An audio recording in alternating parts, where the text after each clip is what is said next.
Class 11th वाले समस्त विद्यार्थियों के लिए यहाँ पर आज का जो मैथमेटिक्स का जो क्वेश्चन पेपर है, पूरा का पूरा पेपर और उसका सॉल्यूशन आ चुका है। आज सभी बच्चों से मैं यही कहना चाहूँगा कि इस क्वेश्चन पेपर को आप सभी बच्चों को अपनी एग्ज़ाम स्टार्ट होने से पहले पहले ये पूरा का पूरा पेपर याद करके ज़रूर जाना है। पूरा 80 नंबर का पेपर आ चुका है जो कि आज आपको परीक्षा में दिया जाएगा। तो पूरा पेपर आप ध्यान से देखें और अच्छे से इन प्रश्नों को याद करें। क्वेश्चन आप देखिएगा, आपकी स्क्रीन के सामने प्रश्न आ चुका है। आज जब पेपर हाथों में होगा तो पहला ही प्रश्न दिया जाएगा कि किसी समुच्चय 1, 2, 3 के उप समुच्चयों की जो संख्या होती है वह कितनी होती है। तो इसकी जो संख्या होती है माय डियर फ्रेंड्स, इसमें आपको ध्यान रखना है उप समुच्चयों की जो संख्या हो जाएगी वो कितनी हो जाएगी, 8 इसकी संख्या हो जाएगी। तो इसमें आपको 8 करेक्ट उत्तर के रूप में याद रखना है। अगला प्रश्न आज परीक्षा में आएगा, ध्यान से देखें। अचर फलन y बराबर fx बराबर c, जहाँ c एक अचर है और प्रत्यक्ष xr द्वारा परिभाषित वास्तविक फलन है, तब फलन f का जो परिसर होता है वो कितना होता है। इसमें आपको c ध्यान रखना है, c इसका फलन होगा। तो c आप करेक्ट करके आएंगे। उस रेखा की ढाल जो x अक्ष के साथ 30 डिग्री का कोण बनाती है तो वो क्या हो जाएगी, 1/3 हो जाएगी। तो इसमें आपको 1/3 लिख कर आना है आज परीक्षा में। अगला प्रश्न परीक्षा में आएगा, ध्यान से देखें। x अक्ष पर किसी बिंदु का निर्देशांक क्या होगा। तो निर्देशांक हो जाएगा x बराबर 0, इसका निर्देशांक होगा। तो इसमें आपको x बराबर 0 ध्यान रखना है।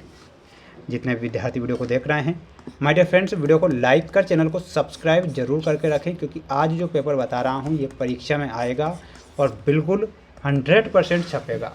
LIM x0 sin x बटा x का मान कितना होता है। तो इसका जो मान होता है माय डियर फ्रेंड्स, इसमें आपको क्या ध्यान रखना है, 5th में 1, ठीक है, 1 इसका मान होगा।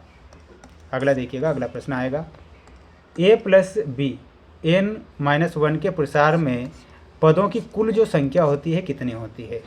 तो कुल संख्या के रूप में लिखना है, n उसकी कुल संख्या होगी। इसमें आपको n करेक्ट उत्तर के रूप में लिखना है, ठीक है। तो ये आप ध्यान रखेंगे। जितने बच्चे वीडियो को देख रहे हैं तो माय डियर फ्रेंड्स, वीडियो को लाइक कर चैनल को सब्सक्राइब जरूर करें, क्योंकि आपको जो पेपर बता रहा हूँ ये आज परीक्षा में आएगा। वह क्षेत्र जिसमें किसी असमीका के संपूर्ण हल स्थित होते हैं असमीका का क्षेत्र कहलाता है। तो वो असमीका का हल क्षेत्र कहलाता है। यहाँ पर आपको हल क्षेत्र लिखना है।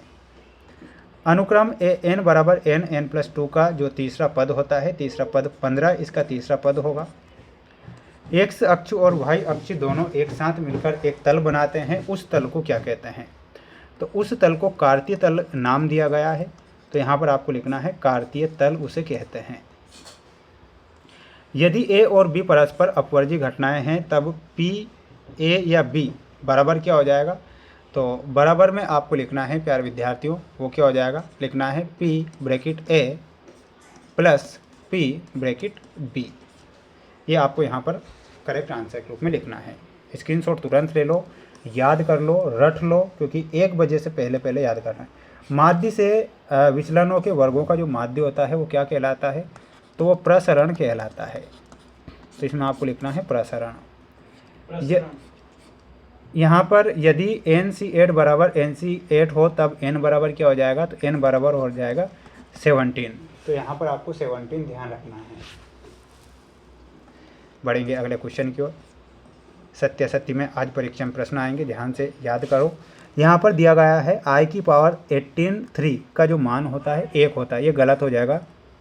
बिंदु 605 XZ तल में स्थित होते हैं, ये सत्य लिखना है। फलन f का परिसर f के प्रतिबिंबों का समुच्चय होता है, सत्य लिखना है। रेखा 4x + y - 5 बराबर 0 की ढाल -4/5 है, गलत होगा। प्रसार के पदों के गुणांकों का व्यवस्थित क्रम पास्कल त्रिभुज कहलाता है। साइन 765 डिग्री का जो मान होता है 1/2 होता है, ये सत्य लिखना है, ठीक है। तो अब आप इसका एक स्क्रीनशॉट ले लें सभी बच्चे, याद आपको ही करना है। पेपर आज आपका है और पूरा पेपर मैं आपको बता रहा हूँ, और इसलिए बता रहा हूँ क्योंकि ये आज परीक्षा में आएगा। ये आज आपकी परीक्षा में जोड़ी आएगी, जिसे आपको ध्यान से देखना है और अच्छे से याद कर लेना है। क्वेश्चन दिया गया है sin 2θ का मान होता है option number G 2tan θ/1 + tan² θ। Cos two theta का मान हो जाएगा option number F. Tan two theta का मान हो जाएगा option number E, two tan theta बटा 1 माइनस टेन स्क्वायर थीटा।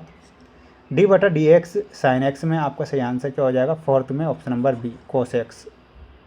पाँचवा है डी बटा डी एक्स कोस एक्स का मान क्या हो जाएगा, तो देखिएगा फिफ्थ में है ना, तो फिफ्थ में ऑप्शन नंबर सी से बताना है माइनस साइन एक्स। साइन 3 बटा 2 माइनस एक्स का मान कितना हो जाएगा, 6 में option number D minus cos X. Cos 3 बटा 2 प्लस एक्स का मान हो जाएगा साइन एक्स, है ना, यानी कि ऑप्शन नंबर ए से मिलाना है। तो ये आपकी जोड़ी यहाँ करेक्ट हो चुकी है। तो सभी भैया बहन इस जोड़ी को ध्यान रखेंगे, अच्छे से याद करेंगे, क्योंकि ये प्रश्न आपको परीक्षा में दिए जाएंगे और साथ ही ये प्रश्न आपसे पूछे भी जाएंगे। अगला क्वेश्चन है आई की पावर माइनस 39 का मान ज्ञात कीजिए। तो इसका मान आपको ज्ञात करना है, कमेंट बॉक्स में आपको ज़रूर बताना है। 2 माइनस 3i का योज्य प्रतिलोम क्या होगा, तो इसका जो योज्य प्रतिलोम होता है वो कितना होता है, 2 प्लस 3i। फलन f f(x) बराबर 2x माइनस 5 द्वारा परिभाषित है, तो f माइनस 3 का जो मान होता है वो कितना होता है, 11। आ समीका 4x प्लस 3 बराबर 6x प्लस 7 का हल लिखिए। तो फोर्थ में इसका हल क्या हो जाएगा, इसमें लिखना है आपको, सभी बच्चों को ध्यान से देख लेना है, ये आंसर होगा आपका। फिफ्थ गुणोत्तर श्रेणी 8 बटा 9 4 बटा 3 2 का जो 10वां पद होगा और वो हो जाएगा 2187 बटे 64। ठीक है, बटे में आपको 64 लिखना है, ठीक है, ध्यान रखना है। अगला क्वेश्चन देख लीजिए, ये रहा आपका अगला प्रश्न। दो रेखाएं जिनकी ढाल m1 तथा m2 है, लंबवत है, m1 प्लस m2 का मान कितना होता है, तो इसका जो मान होता है -1 इसका मान होगा। यदि किसी घटना ए की प्रायिकता 2/11 है तो घटना ए नहीं की प्रायिकता क्या हो जाएगी, तो 9/11 हो जाएगी। तो ये आपको ध्यान रखना है। यहाँ पर ये हमारा तीसरा सेट पेपर अब कंप्लीट हो चुका है, चौथा सेट पेपर बहुत जल्द आ रहा है 5 मिनट के अंदर। तो चैनल को सब्सक्राइब जरूर करें, इससे इन क्वेश्चन को तब तक आप याद करें।